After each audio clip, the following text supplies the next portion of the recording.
Today we're in the beautiful memorial garden of Jerry and Vivian Heltemus here in Morris. Thanks so much for letting us come. Well, we're glad you're here. It's an honor.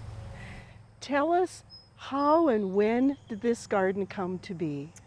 Well, Justin was 16 when he was diagnosed with Hodgkin's lymphoma, and he died when he was 19. He graduated from high school in May and then died in August. And before he died, we had conversations with him that no parent should have to have with their son. But when we were talking about funerals one time, he said that he didn't want flowers at his funeral. He thought they were a waste of money. And so he wanted people to contribute to cancer research because he had cancer. After he died, we of course contacted the local flower and nursery center to purchase flowers for the casket, even though that was not his wish. We were going to have flowers for him. And she told us that she already had a number of orders from people. And so I told her about Justin's wish, and she knew that we liked to garden. And so she said, how about if I direct people to giving you plants instead? We were shocked, though, at how many flowers we received, and there was no way that we were going to be able to fit them into the gardens that we already had. We decided that we wanted it in the front yard so that we could see it from our deck. And then we also wanted people to be able to come and visit any time that they wished, that it wouldn't be just for us. That his friends and any neighbors or whomever wanted to come could just drive into the driveway and pull up and walk through the garden. If they wanted to sit a while and reminisce or meditate or whatever, that it would be here for them as well. He loved spending time with his friends. He loved sports. He loved the Morris Tigers. He played baseball, and after he was diagnosed, he kept stats for the team. His favorite baseball team was the Fargo Redhawks. We went and seen several games up there. He also enjoyed snowmobiling and deer hunting. How did you design this garden? Well, initially, Jerry and I laid out hoses and put it in the shape that we wanted. And we asked our neighbor, Raleigh Henricks, who's a local landscape person, to come and if he would till up the area for us. Well, he came one day when Jerry was at work, and he said, you know, Vivian, you have all these wildflowers in the background. He said, I think what you really want to do is have the garden just flow right all the way to the wildflowers. And I thought, well, that sounds like a good idea. He and I agreed, and so he tilled up this whole big area, and the garden ended up being much larger than we'd ever imagined. We decided we needed a walking path, so we went out. I work at a construction outfit, and we had rocks in the gravel pit, and we got the pickup and trailer and sorted through the rock pile on Memorial weekend, and it was turned into more of a labor weekend, but so a couple days later, we had these established, and it turned out pretty good. What is the beautiful ground cover that you use between the rocks? Well, there are a couple of different kinds of thyme.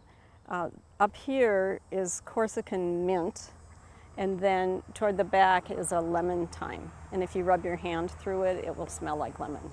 Oh, well, and then what are some of the other things that you incorporated into the garden?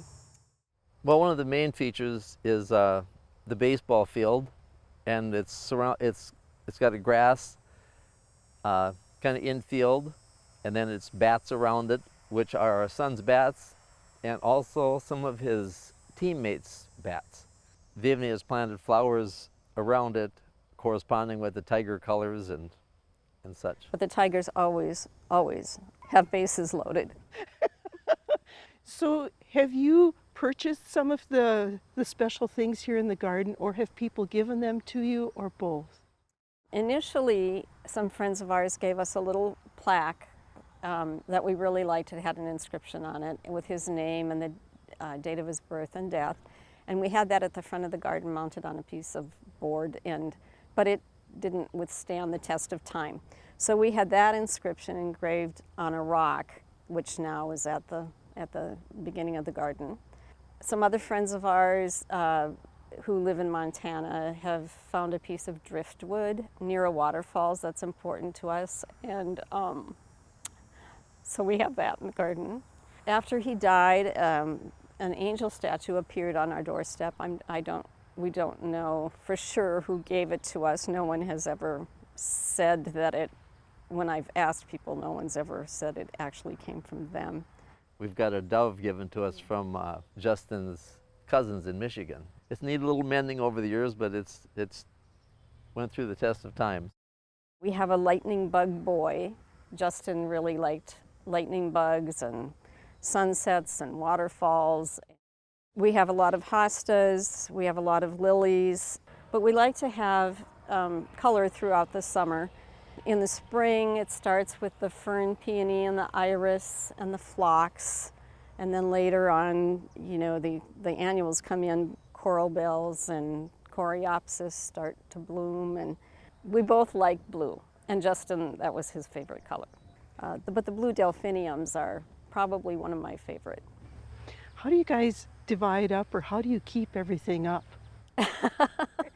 Well, it's pretty easy. In the spring, it's kind of my duty to do the back work, and then from then on, then Vivian takes care of it for therapy, and she does the brain work. So yeah, I just do the back work. We both do weeding. I do most of the deadheading, and like he says, it's good therapy. He always says it's cheaper than a therapist. I was going to ask you, what do you like the most about being here in the Memorial Garden? I think I just like coming and down to relax. Even if I'm working in it, I find it relaxing. Sometimes I'll come down and sit on the bench and read a book, just meditate, enjoy nature. Well, your garden is beautiful. Thank you so much for sharing it with us. And we hope that if anyone sees the show and they would like to come to visit, that they will.